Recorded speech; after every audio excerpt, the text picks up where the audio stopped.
The song you are hearing right now was written in the mid-1800s by German composer Jacques Offenbach. Funny enough, it has more than one correct title, but it's most widely recognized as Offenbach's Barcarolle from the opera Tales of Hoffmann. You could say Barcarolle is one of those song titles that frequents the repertoire book of the 1800s style composers, like the name minuet or sonatina. A barcarolle is a type of song with a specific meaning. A barcarolle is a type of music traditionally sung by Venetian gondoliers. Yep, kind of like this. Jacques Offenbach's Barcarolle is commonly recognized from many classic pieces of literature, but was made famous from the opera Tales of Hoffmann. Barcarolle from Tales of Hoffmann was first performed in 1851. This fanciful four-part opera brought Barcarolle into fame, as I previously mentioned, but its real origin is from the less well-known opera Die Renixen. The familiar tune most commonly referred to as Barcarolle actually originated under the title Elfenchoir, which was sung on the stage in 1848 by a group of elves in a choir. Just 3 years after the unfinished Die Renixen, the same song was performed in Tales of Hoffmann at the Odeon, which is this cool theater place in France, and then again in 1881 at the Opera Comique, another cool French theater. At this point you could say the song pretty much took flight.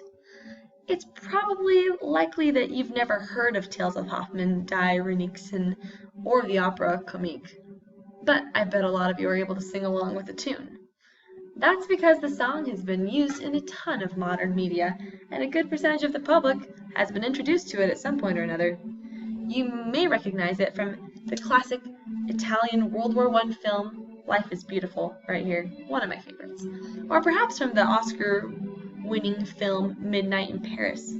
Or maybe you even recognize it from its playful appearance in Gilligan's Island episode, which I'm about to show you. Hamlet, dear, your problem is clear, avenging thy father's death. You seek to harm your uncle and mom, but you're scaring me to death. While I die and sigh and cry that love is everything, you're content to try to catch the conscience of the king. Is that fun? Clearly, it's been around a couple places. I don't know, I like to see it. Some who are familiar with Offenbach's Barcarolle may only know it because of these films and resources. The charming melody has penetrated a vast audience of listeners, primarily due to its recreation in such films as mentioned. But let's get back to the source from which the song sprang, with the creation of the operetta Tales of Hoffmann. Offenbach both wrote the script and the music for this opera, which takes listeners through a journey of protagonist Hoffmann's many tragic and failed love affairs. The Barcarolle is sung in the third act as a duet between Hoffmann's current lover, Giulietta, and Hoffmann's dearest friend, Nicholas. They sing whimsically of guilty pleasures associated with love.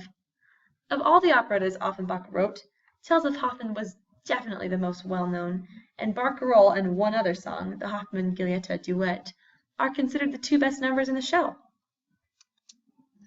This song was originally written as an orchestral piece, but excerpts of a piano adaptation will be shown for the purpose of this video. Barcarolle is written in the key of D major in a 6/8 compound meter. Although the song uses a very basic set of chords and stays stagnant on each chord for many measures at a time, it has the appearance of sounding complex and intriguing. It has a long and slow opening, which consists mostly of trills in the flute or higher registrar instruments for the first 17 measures. The introduction also has hints of a motive throughout, which is something that carries through the whole song, which can be seen here in measures 10 and 11, this sort of dun dun dun dun dun dun dun. The A section sustains for about 8 measures, or 4 measures repeated twice.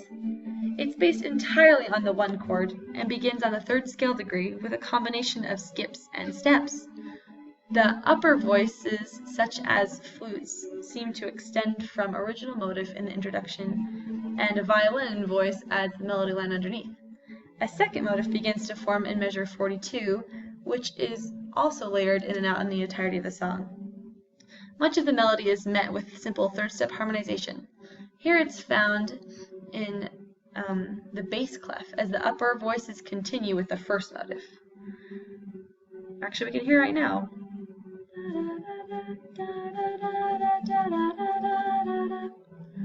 Pretty cool, right?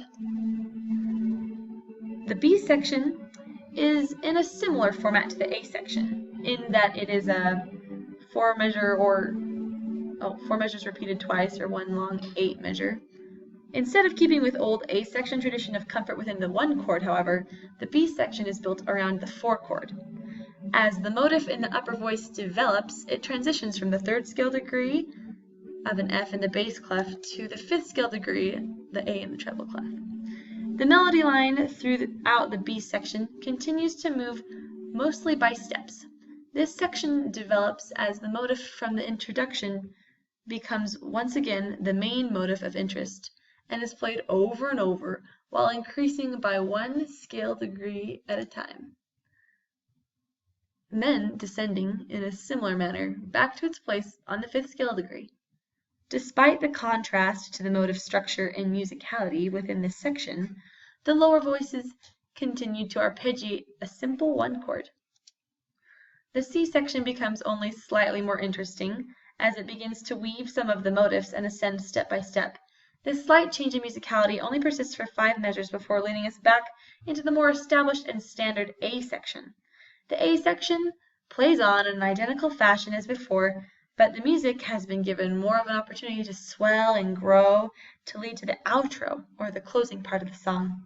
Before this outro section starts, the A section detaches itself from the repetitive use of the second motive, and instead uses a few measures of a syncopated and inconsistent rhythm.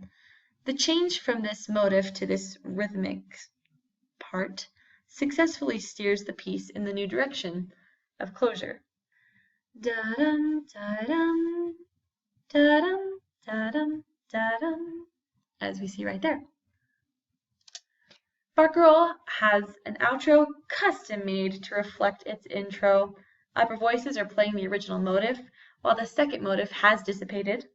The outro and intro structure, along with this ABCA pattern, give the song a feeling not unlike that of a chiasm, meaning you could basically draw a mirror down the middle and the song reflects itself on both sides.